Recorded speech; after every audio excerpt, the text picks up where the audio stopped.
अस्सलाम वालेकुम, आदाब। मैं हूं मोहसिन और आप देख रहे हैं वर्ल्ड न्यूज़। आइए खबरनामे की शुरुआत करते हैं और नज़र डालते हैं हेडलाइंस पर। न्यूजीलैंड की मसाजिद में नमाजियों को शहीद करने वाले दहशतगर्द को मिली सजा। अदालत में जज ने मुजरिम ब्रेंटन टॉरेंट को सुनाई उम्र कैद की सजा।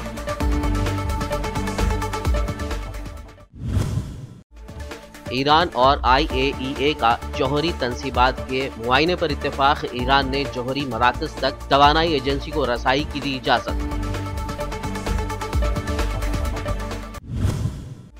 बहरिया जनूबी चीन में अमेरिका और चीन के दरमियान फिर कशीदगी। चीन ने मुतनाज़ा समंदर में दागे 2 मिसाइल।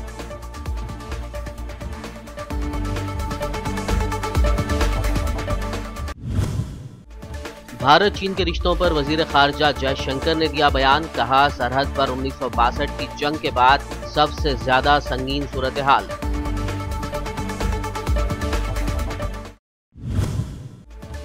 भारत में पहली बार कोरोना के 75,000 से ज्यादा एक ही दिन में नए मामले दर्ज। एक्टिव केसेस में भी हुआ इजाफा।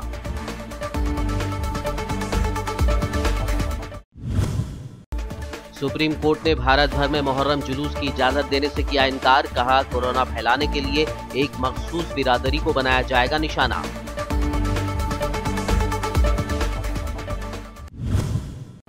और अब खबरों की तफसील। न्यूजीलैंड की एक अदालत ने क्राइस्ट चर्च मस्जिद पर हमला करके 51 मुसलमानों को कत्ल करने वाले मुजरिम ब्रेंटन टॉरेंट को उम्र कैद की सज़ा सुना दी है। जज की तरफ से 29 साला दाएं बाजू के इस इंतहा पसंद को सज़ा सुनाते हुए कहा गया है कि उम्र कैद के दौरान उसे रिहाई नहीं मिल सकती। न्यूजीलैंड में इस नौयत की कड़ी सज़ा पहले कभी नहीं सुनाई गई। मुजरिम ने 2019 में 2 मसाजिद में फायरिंग करते हुए 51 मुसलमानों को कत्ल कर दिया था, जबकि दीगर 50 जख्मी हो गए थे। जिंदा बच जाने वाले कई अफराद अभी तक इस दहशत गर्दाना हमले के असरात से बाहर नहीं निकल पाए हैं। On each of the 51 charges of murder, charges 1 to 51, you were sentenced to life imprisonment. I order that you serve the sentences without parole. On each of the 40 charges of attempted murder, charges 52 to 91, you were sentenced to concurrent terms of 12 years imprisonment. On the charge of committing a terrorist act, charge 92, you were sentenced to life imprisonment. Stand down. Today, the legal procedures for this heinous crime has been done. No punishment will bring our loved ones back. Iran और बैनुल-अक़वामी जौहरी इदारे international atomic energy agency ने Iran की मुश्तबा जौहरी तंसीबात के मुआयने पर इत्तेफाक कर लिया है। बैनुल-अक़वामी जौहरी इदारे का एक अरसे से ईरान से 2 खुफिया जौहरी तंसीबात तक रसाई की इजाज़त मिलने की इंतज़ार में थे। तेहरान में IAEA के सरबरा राफेल ग्रोसी ने ईरानी जौहरी प्रोग्राम के सरबरा अली अकबर सालेह के साथ प्रेस कॉन्फ्रेंस करते हुए कहा कि ईरान ने यह इजाज़त रज़ाकाराना तौर पर दी है। ईरान पर इल्ज़ाम था कि तेहरान और इस्फ़हान के मज़ाफ़ाती मकामात पर जौहरी मवाद महफूज किया गया है। ईरान ने इस इल्ज़ाम को मुस्तरद कर दिया था कि लेकिन अब तक इन तंसीबात के मुआयने की इजाज़त नहीं दी थी। अमेरिकी वज़ीर ख़ारजा माइक पोम्पियो ने कहा है कि 13 अगस्त को मुत्तहिदा अरब इमारात और इजराइल के दरमियान तय पाने वाला अमन समझौता खित्ते में पायदार अमन की तरफ अहम कदम साबित होगा। उन्होंने ये बात पीर के रोज़ शुरू होने वाले मशरक़ी वस्ता के दौर के अख्तिताम पर कल बुध के रोज़ अबू धाबी में अमारती क़यादत से मुलाकात से क़ब्ल कही। अबू धाबी पहुँचने पर अमेरिकी वज़ीर ख़ारजा का वालियाना इस्तक़बाल किया गया। उन्होंने अपने ट्विटर अकाउंट पर एक ट्वीट में लिखा कि मुत्तहिदा अरब इमारात इजराइल मुआहिदा 25 साल से ज़्यादा अरसे में मशरिक़ वस्ता में क़याम अमन के लिए की जाने वाली मसाई में सबसे अहम कदम है। उन्होंने इलाक़ाई अमन तक पहुँचने के लिए नए मुआहिदे की रफ्तार को बढ़ाने की उम्मीद का भी इजहार किया। इससे कबल अमेरिकी वज़ीर ख़ारजा माइक पोम्पियो ने बहरीन के वली अहद सलमान बिन हमदल खलीफा से मुलाकात की है, जिसमें इलाक़ाई इत्तेहाद और इस्तेहकाम पर बातचीत की गई। वो इजराइल और मुत्तहिदा अरब इमारात के दरमियान सिफारती ताल्लुक़ात की बहाली के बाद खलीजी ममालिक के दौरे पर हैं। क़ब्ल अज़ीं अमेरिकी वज़ीर ख़ारजा ने दीगर अरब ममालिक से भी कहा था कि वो इजराइल को तस्लीम कर लें। इसी सिलसिले में उन्होंने सूडान का दौरा भी किया, लेकिन सूडान की अबूरी हुकूमत का कहना है कि वो इतना बड़ा फ़ैसला जल्दबाजी में नहीं कर सकते। पाकिस्तान के वज़ीर-ए-आज़म इमरान खान और अफ़गानिस्तान की आला कौमी मसालिहती कौंसिल के सरबराह अब्दुल्ला अब्दुल्ला के दरमियान बुध को अफ़गान अमन अमल आगे बढ़ाने के सिलसिले में फ़ोन पर बातचीत हुई। वज़ीर-ए-आज़म पाकिस्तान के दफ्तर से जारी बयान के मुताबिक इमरान खान ने कहा कि पाकिस्तान बैनुल अफ़गान मुज़ाकरात के जल्द आगाज़ का मुंतज़िर है।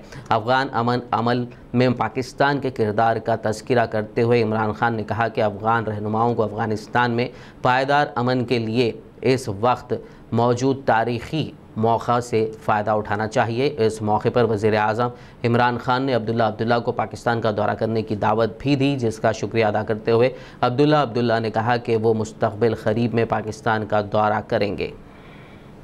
चीन ने बहरिया जुनूब चीन में दरमियाने फासले तक मार करने वाले 2 मिसाइल दागे हैं। अखबार साउथ चाइना मॉर्निंग पोस्ट के मुताबिक ये दोनों रॉकेट इस समंदरी हिस्से में गिरे जो जंगी मशक़ों के लिए मख्तस है। क़ब्ल अज़ीं अमेरिका ने इसी इलाक़े में जासूस तैयारे दाखिल किए थे। चीन ने इसे इश्तियाल अंगेज़ी करार देते हुए ताकत का ये मुज़ाहरा किया है। साउथ चाइना सी में चीन मुतादिद मुतनाज़ा मक़ामात को अपनी मिल्कियत करार देता है। दुनिया की मकबूल social media video app TikTok के अमेरिकी सरबराह केविन मायर मुस्तफ़ी हो गए हैं। टिकटॉक चीनी इदारे बाइट डांस की मिल्कियत है। अमेरिकी हुकूमत का कंपनी पर दबाव था कि वो इसकी मिल्कियत अमेरिकी कंपनी को बेच दे। हाल ही में अमेरिकी सदर ट्रंप ने टिकटॉक के साथ तमाम मुआहदे ख़त्म करने और सितंबर के वस्त से इस पर पाबंदी लगाने का ऐलान किया था। अमेरिकी सॉफ्टवेयर कंपनी माइक्रोसॉफ्ट टिकटॉक ख़रीदने के लिए काफ़ी अरसे से कोशिश कर रही। यूनान और फ्रांस ने क़ब्रिस के मगरिब में जंगी मशक़ों का आगाज़ कर दिया है। इन मशक़ों में यूनान के बमबार तैयारों के साथ साथ फ्रांसीसी जंगी तैयारे भी हिस्सा ले रहे हैं। यूनान के सरकारी रेडियो के मुताबिक आइंदा चंद रोज़ में इटली और फ्रांस के बहरिए बेड़े भी इन मशक़ों में शामिल हो जाएंगे। ये जंगी मशक़ें तुर्की की तरफ से बहरिए रोम में गैस की तलाश शुरू करने के जवाब में शुरू की गई हैं। क़ब्ल अज़ीं तुर्क वज़ारत दिफ़ा ने भी इनके जवाब में जंगी मशक़ों के आगाज़ का ऐलान किया था। कशीदगी पर काबू पाने के लिए जर्मन वज़ीर ख़ारजा हाइको मॉस ख़ित्ते के दौरे पर हैं। उन्होंने यूनान और तुर्की को अपने तनाज़ात बातचीत से हल करने की अपील की है। लीबिया में कौमी वफाकी हुकूमत के ख़िलाफ़ मुख्तलिफ़ शहरों में जारी एहतजाजी मुज़ाहरों के बाद वफाक हुकूमत के वफ़ादार मलेशियाई हरकत में आ गए हैं और उन्होंने एहतजाज रोकने के लिए मुज़ाहिरीन के घरों पर छापामार कार्रवाइयों के दौरान दर्जनों अफराद को अगवा कर लिया है। ज़राए के मुताबिक कल बुध के रोज़ शहरियों की बड़ी तादाद कर्फ्यू तोड़कर सड़कों पर हुकूमत के ख़िलाफ़ मुज़ाहरों में शरीक हुई। मुज़ाहिरीन कौमी वफाक हुकूमत के सरबराह फ़ैज़ुल सिराज की बरतरफ़ी का मुतालबा कर रहे थे। उधर वफाक हुकूमत की वफ़ादार मलेशिया ने गुज़िश्ता रोज़ मुज़ाहिरीन को मुंतशिर करने के लिए छापे मारे और कई अफराद को गिरफ़्तार करने के बाद नामालूम मुकाम पर मुंतकिल कर दिया। जर्मनी ने कोरोना वायरस के ख़तरे के बायस यूरोप से बाहर सफ़र करने वालों के लिए वार्निंग में तोसी कर दी है। ये वार्निंग 160 ममालिक के लिए जारी की गई है। ये वार्निंग फ़िलहाल 14 सितंबर तक के लिए है, जिसके बाद हालात को देखते हुए फ़ैसला किया जाएगा। जर्मनी ने कोरोना वायरस के आगाज़ में दुनिया के तमाम ममालिक के लिए सयाहती सफ़र पर पाबंदी आयद कर दी थी, लेकिन फिर जून में यूरोपीय ममालिक में सफ़र की इजाज़त दे दी थी। आलमी इदारे सेहत यानी WHO ने बर-ए-आज़म अफ्रीका को पोलियो से पाक करार दे दिया है। WHO के मुताबिक नाइजीरिया समेत तमाम अफ्रीकी ममालिक में गुज़िश्ता 4 बरसों से पोलियो का कोई केस सामने नहीं आया है। आलमी इदारे सेहत ने इसे इन ममालिक की तारीख़ी कामयाबी करार दिया है। दुनिया में अब सिर्फ पाकिस्तान और अफ़गानिस्तान ऐसे मुल्क रह गए हैं जहाँ पोलियो का अभी तक ख़ात्मा नहीं हो पाया है। पोलियो का वायरस बाजुओं और पैरों को मुस्तकिल तौर पर मफलूज कर सकता है, ताहम बच्चों को पोलियो के ख़तरे पिलाने से उन्हें इस मर्ज़ से बचाया जा सकता है। अफगानिस्तान के मुख्तलिफ सूबों में ज़बरदस्त बारिश के बाद आए सैलाब से अब तक 122 लोगों की मौत हो गई है और तकरीबन 147 लोग ज़ख्मी भी हो चुके हैं। कौमी मीडिया ने वजारत डिज़ास्टर मैनेजमेंट के हवाले से जुमेरात को यह इत्तला दी है। इससे कबल सामने आई रिपोर्टों में बताया गया था कि बुध को मुल्क के मुख्तलिफ इलाकों में सैलाब की सूरत हाल से 100 लोगों की मौत हो चुकी है और 100 से ज़ायद लोग ज़ख्मी हो गए हैं। वर्ल्ड न्यूज़ में फ़िलहाल लेंगे एक ब्रेक। मुलाकात होगी इस छोटे से ब्रेक के बाद।